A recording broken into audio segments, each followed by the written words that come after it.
میں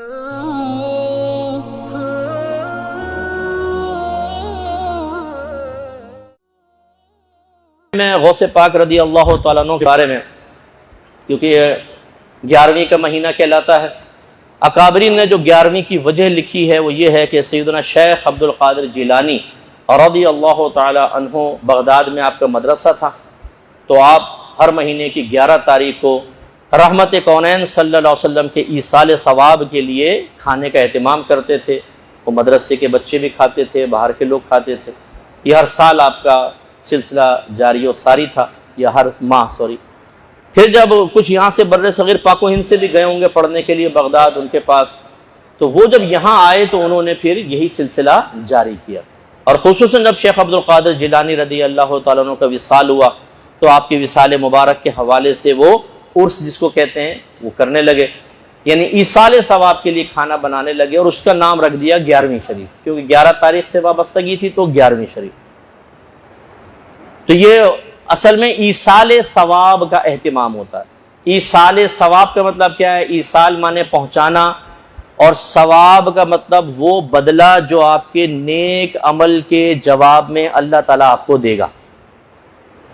تو ایصال ثواب کا مطلب کیا ہوتا ہے؟ جب کوئی آپ نیک عمل کرتے ہیں تو آپ بس دل میں ہی نیت کر لیں یا زبان سے کہہ لیں اللہ تعالیٰ اس کا ثواب فلاں کو پہنچا دے، یعنی جو اس نیک عمل کا بدلہ تو مجھے عطا فرمائے گا اسے بھی اس میں حصے دار بنا دے۔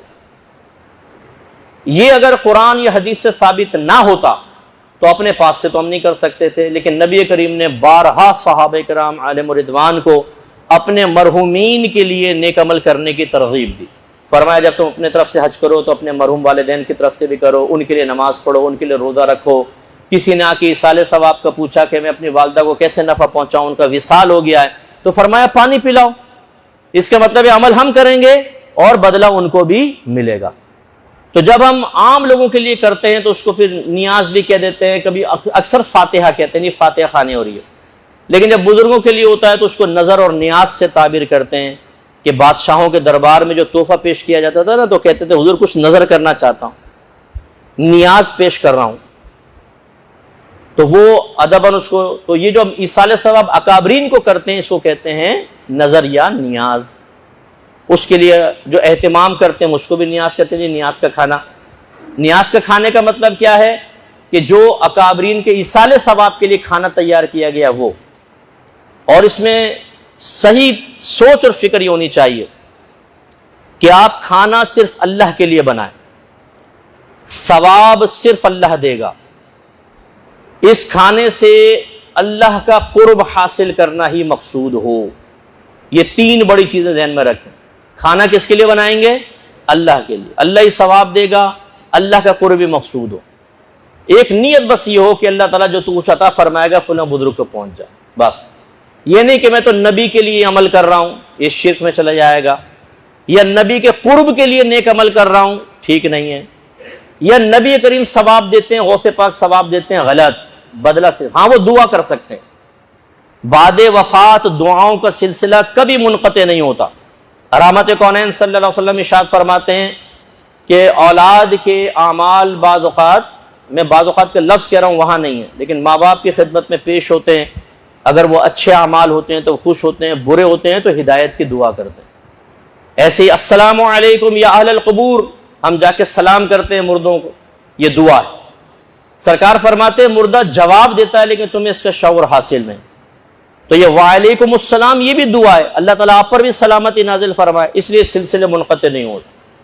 تو جب یہ اس طرح کے بڑے مہینے آئیں، آپ ایک کیلنڈر ملتا ہے وہ دیکھ لیجئے، کہیں پر بزرگوں کے وصال کی تاریخ اس میں لکھی ہوئی ہے، موقع ملے، کوئی بڑے اہتمام کی حاجت نہیں ہے، جو گھر میں کھانا پکا ہے نا اسی کو آپ اسی پر کچھ بھی پڑھ کر کچھ بھی کلمات وغیرہ نیت کر لیں، اللہ تعالیٰ اس کا ثواب فلاں بزرگ کو پہنچ جائے، خود کھا لیں، کوئی مسئلہ نہیں۔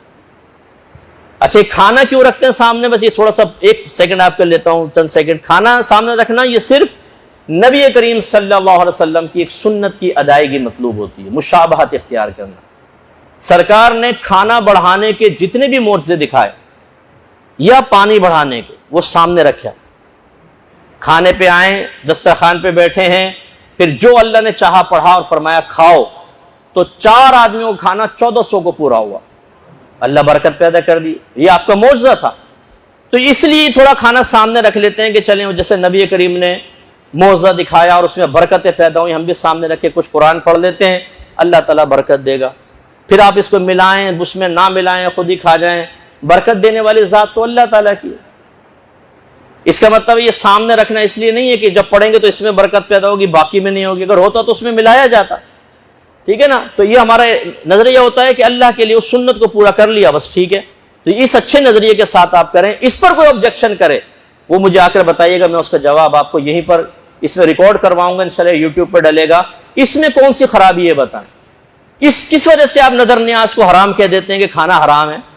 اللہ کے لیے کھانا بنایا, اللہ تبارک و تعالیٰ سے ثواب مقصود, اس کا قرب مقصود. اگر آپ کہتے ہیں نہیں اس لیے کہ آپ نے کہا یہ 11ویں کا کھانا ہے, یہ غوث پاک کے عیسیٰ علیہ السلام کا کھانا ہے, غوث پاک کا نام لے دیا اس لیے حرام ہے, تو پھر تمہارا قربانی کا جانور حلال کیسے ہو جاتا ہے؟ جب پوچھتے ہیں جانور کس کا ہے قربانی کا, کہتے ہیں چودھری صاحب کا. وہ گیا وہ تو جانور غیر اللہ کا نام لے دیا آپ نے. یہ کھانا کس کا؟ جی ولیمے کا کھانا ہے, یہ شادی کا کھانا ہے, یہ سالگرہ کا کھانا ہے, یہ بچے کی ٹنڈ ہوئی تھی اس کا کھانا ہے, ٹکلا ہوا تھا. یہ سارے کھانے شرک سے پاک ہیں. غوث پاک کا نام لے دیں تو اس میں شرک گھس جائے گا, وہ کھانا حرام ہو جائے گا. یار عقل کو بھی ہاتھ لگاؤ کچھ بھائی, کہاں سے یہ خالی اس پہ نام لینے سے حرام ہو جائے گا؟ اللہ تعالیٰ سمجھ کے توفیق عطا فرمائے.